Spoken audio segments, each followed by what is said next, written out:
Hello everyone.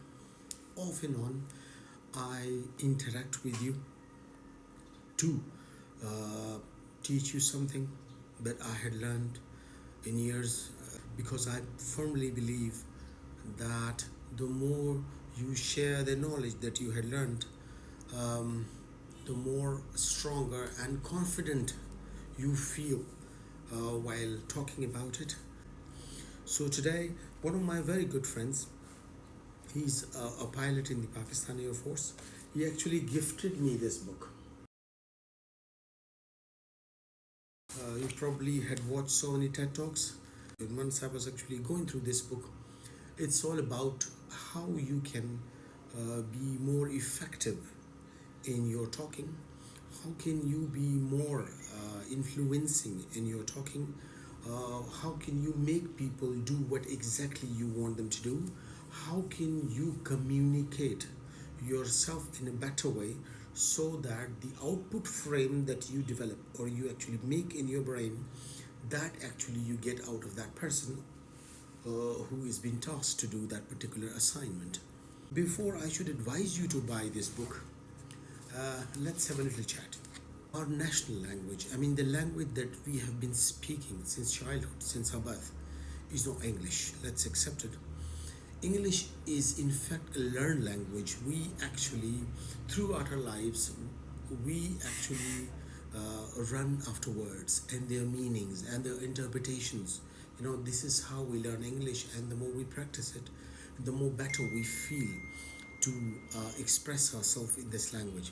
English is not spoken as a native, as a mother tongue. You always calculate a person's ability to speak good English is the number of words that he can translate, or the number of words, the powerful words that he can use while talking.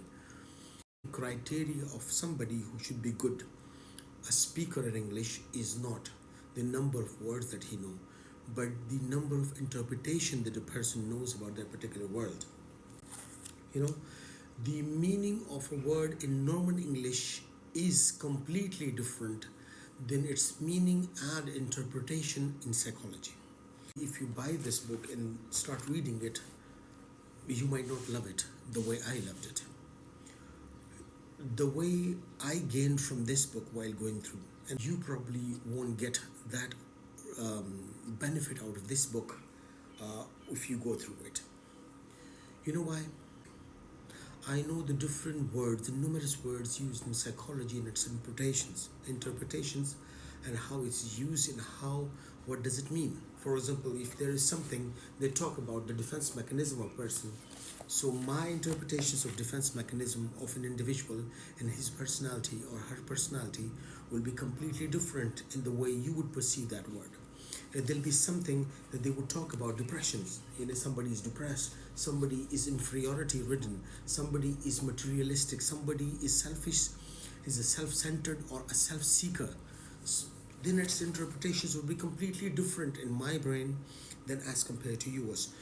We buy certain books to groom our own selves, to learn how to improve our personality, to learn new habits, to eradicate all the bad habits that we have inherited or we have developed in our personalities. Some of the famous books that you might have seen it: the 7 Habits of Highly Effective People, the 8th Habit,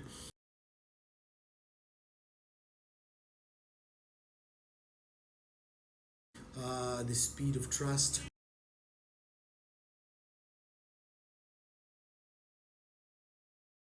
First thing first, I'm okay, you're okay, emotionally intelligent, mind reading, body language, the art of communications, and all those techniques. There are books available in the market. But once we buy those books with passion and with so much liking towards that, with the hope that we would definitely learn something out of it, and our personality would be transformed in a better way. But we don't get the things. After going through those books, at certain point, at certain stage, we feel as if the interest is not there anymore. I couldn't get things. So the terminologies, its meaning and interpretations, there is a video available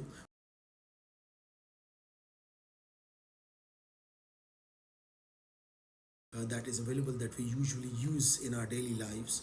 You can learn it, or you can actually Google it, and there are so many other words that you come across. Their interpretations. You can actually talk to people.